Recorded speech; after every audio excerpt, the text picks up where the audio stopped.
Hey everyone, how are you all doing? I hope you've had a great day today, because today, we're talking about Last of Us 2. I never thought we would get to hear about this again, but apparently they thought it was a good idea to make a remaster only 3 years into the game's life cycle, and people are rightfully upset. I would be pissed, because there's no point for a remaster. You were better off calling this an upgrade.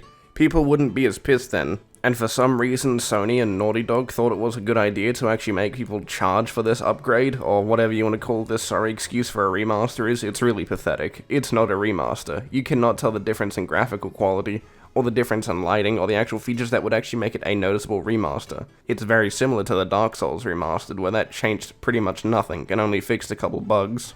Like, I know they also added Colosseums to Dark Souls, we don't need to talk about that, that's not important, but you get where I'm coming from. There's no point to charge people for this stuff, when honestly it should all just be free, and if you've owned the game, which in Dark Souls' case, if you did, you actually got a discount, which I thought was a pretty good move.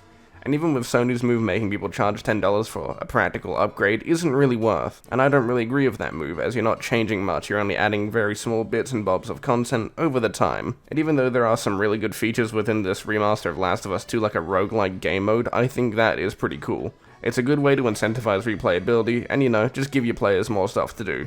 You can never go wrong with a roguelike mode. But at least The Last of Us 2 and Dark Souls Remastered was at least offering you a discount for what they perceived as a so-called remaster.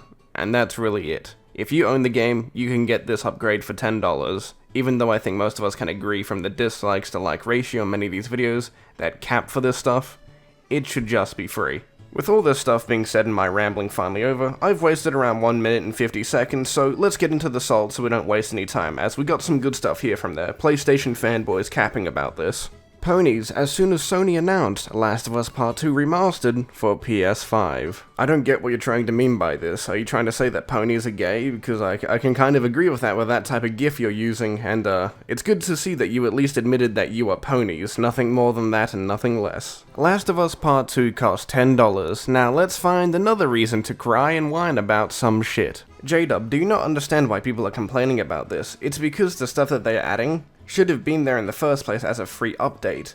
The point is, you don't have this game, you have to spend $70, if you own it, it's $10. But the list of things that they're changing and adding to the game is not really noticeable to be called a remaster. You can have 4K, textures and upscaling and doing whatever they want to make the game look better, prettier, and do whatever, but the problem is that when you compare both the new one and this remastered version side by side, they look practically identical. There is no difference between them that is actually worth any money. The cool features like the roguelike game mode and adding the new skins for both of the characters you get to play, and just giving people more stuff to do is good, but it's not justification for a purchase of this upgrade. It's not worth the money. Plus, down here in Australia, it's like roughly $22 if I did the math and conversion, right? So, when the fuck did Australia's currency just become so fucking useless to the point where we can't even buy something on the same level as America? Like, I know the American dollar's worth a lot more, but god fucking damn, they making us pay double. Last of Us Part 2 Remastered will score higher and sell better than the flop Starfield. Real gamers know the truth. It always comes back to Starfield or the next big thing from Microsoft. I shouldn't be surprised anymore, but they always try to compare these things to Starfield like it's actually going to do something. What is the fucking point anymore? You're just going to compare things to Starfield when they're not even related. This is an upgrade to an already existing game. I mean, it could sell better, like, I'm not saying it won't, but do you really think people are gonna buy this after the reception that Last of Us 2 actually got? It wasn't received that good, a lot of people disliked it and even refunded the game, so I don't really see how this could be an absolute win where it would actually outsell fucking Starfield. Like, come on, Starfield, we may not like it. I mean, I don't like it. I'm not sure about you boys. I'll speak on your behalf. But do we really need to sit there and tell ourselves whether or not that this is going to outsell something? Like, who really cares? If you like it, enjoy it. Why do we have to compare everything to fucking other games? It doesn't really change anything. Who did it better? PlayStation charging $10 for an upgrade versus Microsoft's Xbox charging $20. So instead of calling out PlayStation for an absolute dog shit move, and especially Naughty Dog, you changed and moved the goalpost to talking about Xbox. Because Xbox does it, and they made it cost more, that justifies PlayStation doing it for less money. Both decisions were terrible. No one likes them, nobody wants them.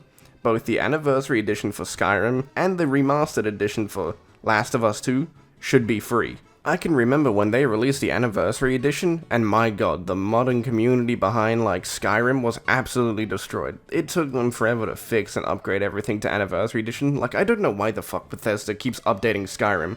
They're just destroying the mod community by putting people on different versions so different mods can't even work with anyone. But oh well, I guess a company needs to make money somehow. I do think what Naughty Dog fans should really be looking at is, where the fuck is Factions 2? That's one really good thing they could have added with this remaster. Like, hey look, we'll do a remaster. We'll add all these things alongside Factions 2. I think that would have been pretty fucking cool. But it would have been even better if it was a free update. Me to all the Last of Us haters with the it's another remaster. I mean, yeah, most people aren't pretty upset that it's just another remaster for Last of Us. There's more remasters of Last of Us games than actual Last of Us games. People want to see what Last of Us 3 is going to be like. People want to know what Naughty Dog's going to be doing in the future.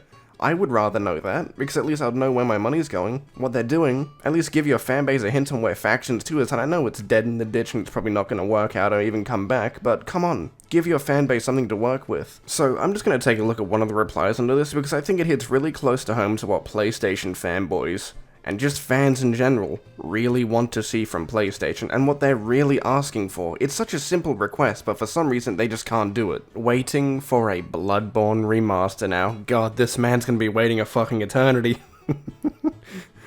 Come on, just a Bloodborne PC port, that's all I need. Just anything, I'll do anything.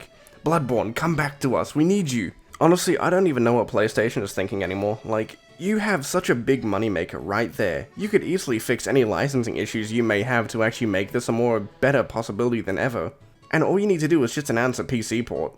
It would be that easy. With a good remaster behind it, it would be beautiful. You would make bank off of that. The amount of flexing PlayStation fanboys would do would be perfect. I would get to make more salt. And in exchange, Sony would get to make more money. Like, I don't see what's such an L here for anyone. But for the time being, the Bloodborne community is gonna need to continually hold out. Eventually you'll get it. Just eventually. One day, maybe. Fingers crossed. Huge W. Upgrade confirmed. You know what would have been a really huge W? Factions 2. I know everyone was waiting for that. Like, I don't know about you, but there's just something in the back of my mind that says Last of Us fans in my comments section said that they really would like to see Factions 2, not a remaster. God, this video is really just another one of those videos of me repeating myself over and over again. There's really no point. Like, if you just talk about one of these fanboys, you pretty much said all you need to for this entire fucking video.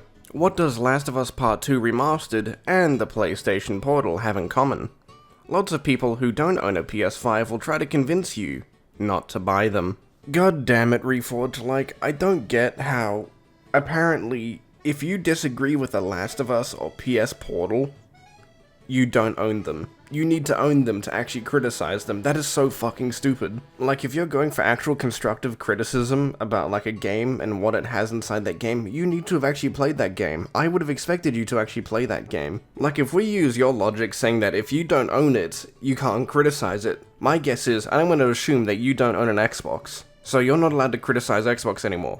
Look at the shock and horror on Reforge's face right now. Imagine what would be going through his head. I can't beg for subs.